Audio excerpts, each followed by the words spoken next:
Alright mga idol, ngayong araw po ay ipapasyal ko kayo sa abandonadong Marcos Twin Mansion. Ito po ay sikat na sikat sa lugar na ito, paboritong tambayan ng mga bikers, riders at mga namamasyal dito ay napapatigil para kumuha ng kanilang picture. Dito po yan sa Barangay Casile, Cabuyao, Laguna. Ilang taon man na tayo'y sadyang sinubok, hindi mag-iisa.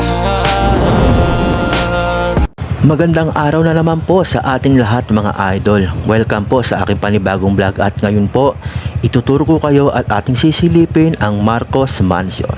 Ang Marcos Mansion po ay naitayo noong 1980s during the administration of late former President Ferdinand Emmanuel Edralin Marcos Sr.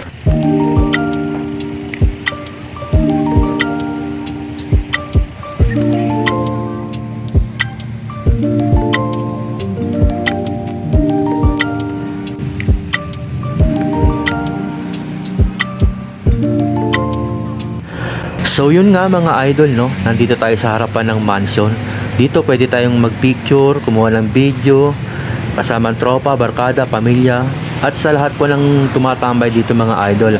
Hanggang labas lang po talaga. So sa atin pong pagtatanong, bawal na bawal po magpapasok sa loob ng tao nang walang pahintulot. Ayan po, napakalaki po ng Marcos Twin Mansion.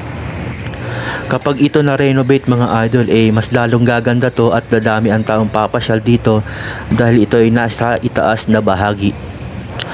At yun nga mga idol, no, alanganing araw yung pagpunta natin dito. Pero pag nataon na Sabado at Linggo ay naku, napakarami nang namamasyal ditong tao. Tulad ng mga riders, bikers ay nagsisilbi po itong pahingahan nila para makabuelo po paakyat ng Red Pal at People Palace in the Sky sa Tagaytay. At yun nga mga idol, maraming salamat po sa suporto hanggang sa susunod na mga vlog.